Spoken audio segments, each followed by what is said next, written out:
Kovai weatherman என்று அழைக்கப்படும் சந்தோஷ் கிருஷ்ணன் செய்தியாளர்களுக்கு பேட்டியளித்தார். அப்போது பேசிய அவர், புயல் சின்னம் பாண்டிச்சேரியை கடந்து கோவைக்கு வருவது போல் உள்ளது என்றும் 1977ஆம் ஆண்டுக்கு பிறகு கொங்கு மண்டலம் வழியாக இந்த புயல் சின்னமானது பயணிக்கப் போவதாக தெரிவித்தார்.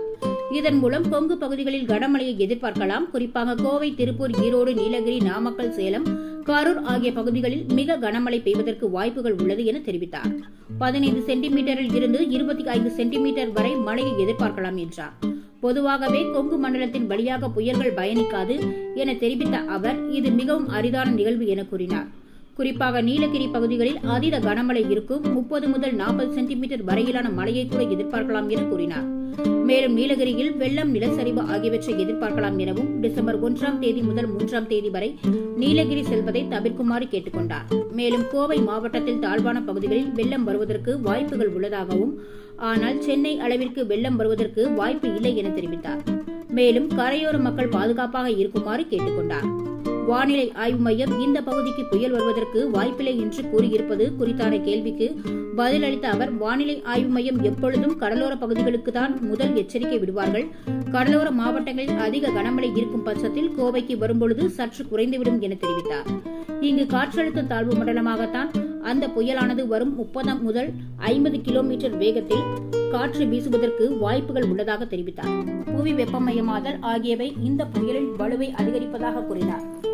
மேக வெடிப்பு என்பது தென்மேற்கு பருவமழை காலங்களில் அதிகம் நடைபெறும் எனவும், வடகிழக்கு பருவமழையை பொறுத்தவரை புயலின் சலனங்கள் வைத்துதான் மழைப்பொழிவு இருக்கும் என தெரிவித்தார்.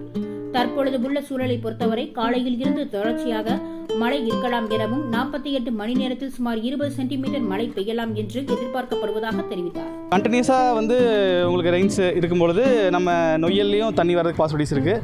நொய்யல் கரையோரம் இருக்கிற மக்கள் மேபி கொஞ்சம் சேஃபாக இருக்கலாம். ஸோ ரெயின் அதிகான மழைக்கு பாசிபிலிட்டிஸ் நம்ம கொங்கு மண்டலத்தில் இருக்குது. எதை வச்சு சொல்கிறீங்க? இப்போ ஏன்னா புயல் கடலுக்கு அந்த சைடு தான் இருக்குது, இங்கிட்டு கடல் இல்லை, எப்படி இங்கிட்டு ராசருக்கு என்ன பாசிபிலிட்டிஸ்?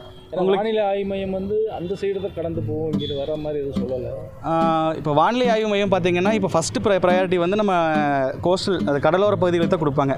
ஏன்னா அங்கே பார்த்தீங்கன்னா ஒரு 30 to 40 சென்டிமீட்டர் மழையளவுக்கு எதிர்பார்க்கலாம். அங்கே கரை கடக்கும் பொழுது, இப்போது பாண்டிச்சேரியிலேருந்து கிழக்கே மையம் கொண்டுள்ளது.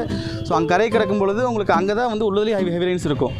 ஸோ இங்கே கோயம்புத்தூருக்கு வரும்போது பார்த்தீங்கன்னா கொஞ்சம் கம்மியாயிரும். நம்ம அங்கே 30-40 சென்டிமீட்டர் மழை பெய்யுறது பார்த்தீங்கன்னா நம்மளுக்கு 15-20 சென்டிமீட்டர் அந்த மாதிரி எதிர்பார்க்க முடியும். ஸோ ஜென்ரலாகவே பார்த்தீங்கன்னா உங்களுக்கு கிராஸ் ஆகி வந்ததுக்கப்புறம் வீக் ஆயிரும். புயல் நம்ம இப்போ ஃபெங்கல் புயல்னு இப்போ பேரிட்டிருக்காங்க நம்ம வானிலை ஆய்வு மையம். ஸோ அது கிராஸ் ஆகி வந்ததுக்கப்புறம் வலுவிழந்துக்கும் போது நம்ம டிப்ரெஷன் சொல்லுவாங்க, காற்றழுத்த தாழ்வு மண்டலம்னு சொல்லுவாங்க. ஸோ அந்த நிலையில தான் நம்மளுக்கு வரும். ஸோ அப்போ நம்மளுக்கு அங்கே உங்களுக்கு விண்ட் டேமேஜ் இருக்கும், காற்று டேமேஜ் இருக்கும். ஒரு 70 to 90 கிலோமீட்டர்ஸ் per hour வீசுறதுக்கு பாசிபிலிட்டிஸ் இருக்குது. இங்கே வரும்போது நம்ம காற்று பதிப்பு அதிகமாக இருக்காது. உங்களுக்கு பார்த்தீங்கன்னா ஒரு 30லிருந்து ஒரு 50 கிலோமீட்டர் வேகத்தில் காற்று வீசலாம். அது உங்களுக்கு நார்மலாக தென்மேற்கு பருவமழை காலத்தில் வீசுகிற காற்று தான். ஆனால் மழையோடு வீசும்பொழுது கொஞ்சம் டேமேஜ் இருக்கலாம். ஒரு சில இடங்களில் மரம் உடஞ்சி விழுகலாம். அந்த மாதிரி பாசிபிலிட்டிஸ் இருக்குது. ஸோ